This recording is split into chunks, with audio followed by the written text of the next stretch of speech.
आइए अब हम सब मिलकर हरितालिका तीज की कथा सुने।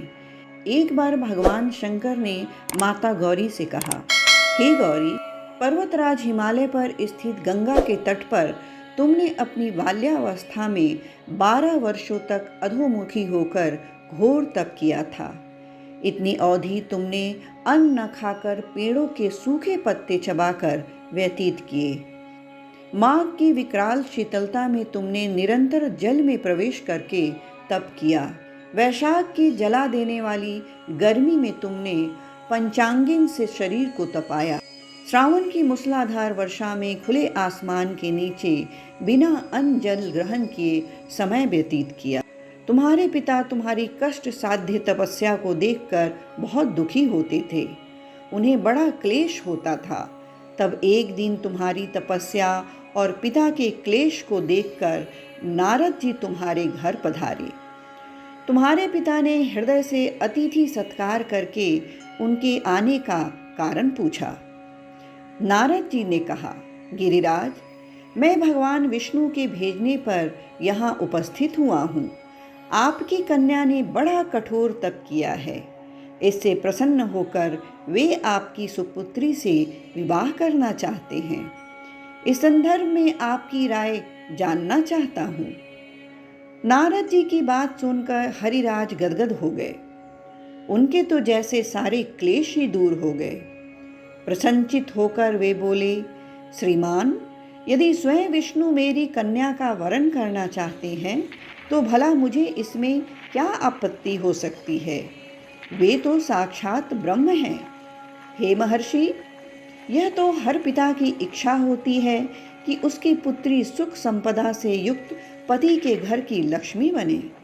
पिता की सार्थकता इसी में है कि पति के घर जाकर उसकी पुत्री पिता के घर से अधिक सुखी रहे। तुम्हारे पिता की स्वीकृति पाकर नारद जी विष्णु के पास गए और उनसे तुम्हारे ब्याह के निश्चित होने का समाचार सुनाया। मगर इस विवाह संबंध की बात जब तुम्हारे कान में पड़ी तो तुम्हारे दुख का ठिकाना न रहा। तुम्हारी एक सखी ने तुम्हारी इस मानसिक दशा को समझ लिया और उसने तुमसे उस विक्षिप्तता का कारण जानना चाहा। तब तुमने बताया, मैंने सच्चे हृदय से भगवान शिव शंकर का वरण किया है, किंतु मेरे पिता ने मेरा विवाह विष्णु से निश्चित कर दिया। मैं विचित्र धर्म संकट में हूँ। अब क्या करूँ? प्राण छोड़ देने के अतिरिक्त अब कोई भी उपाय शेष नहीं बचा है। तुम्हारी सखी बड़ी ही समझदार और सूझबूझ वाली थी।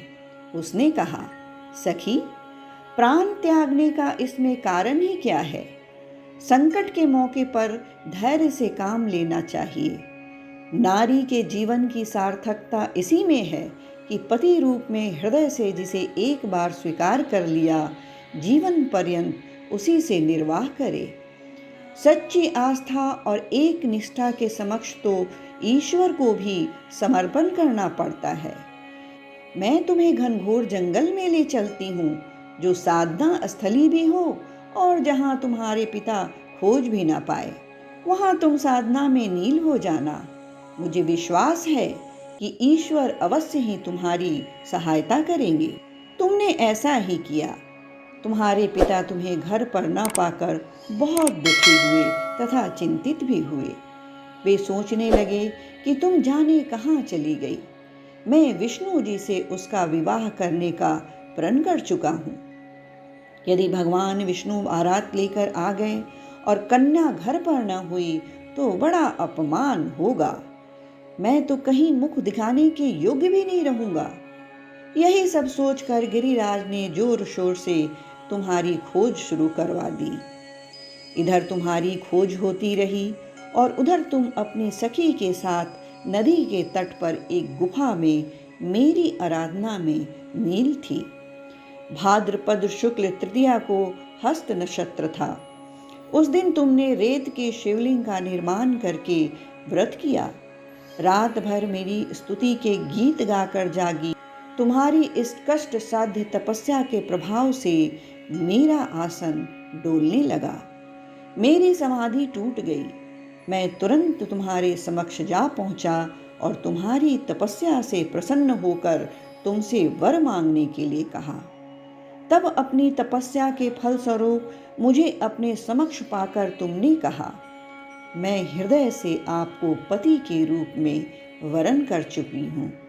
यदि आप सचमुच मेरी तपस्या से प्रसन्न होकर आप यहाँ पधारे हैं तो मुझे अपनी अर्धांगिनी के रूप में स्वीकार कर लीजिए। तब मैं तथास्तु का कैलाश पर्वत पर लौट आया। प्रातः होते ही तुमने पूजा की समस्त सामग्री को नदी में प्रवाहित करके अपनी सहेली सहित व्रत का पारण किया। उसी समय अपने पितृ बंधु और दरबारियों सहित गिरिराज तुम्हें खोजते खोजते वहां आ पहुँचे और तुम्हारी इस कष्ट साध्य तपस्या का कारण और उद्देश्य पूछा। उस समय तुम्हारी दशा को देखकर गिरिराज अत्यधिक दुखी हुए और पीड़ा के कारण उनके आंखों में आंसू उमड़ आए। तुमने उनके आंसू पोंछे और विनम्र स्वर में कहा, पिताजी, मैंने अपने जीवन का अधिकांश समय कठोर तपस्या में बिताया है। मेरी इस तपस्या का उद्देश्य केवल यही था कि मैं महादेव को पति के रूप में पाना चाहती हूँ। आज मैं अपनी तपस्या की कसौटी पर खरी उतर चुकी हूँ।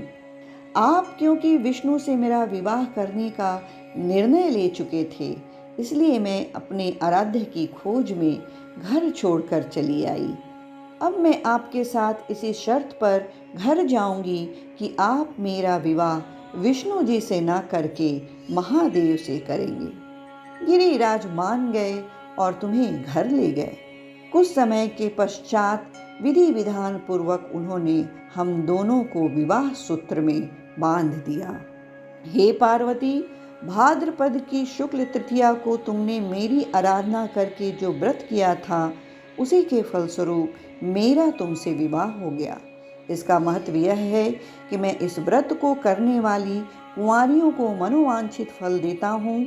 इसलिए सौभाग्य की इच्छा करने वाली प्रत्येक युवती को यह व्रत पूरी एक निष्ठा तथा आस्था से करनी चाहिए।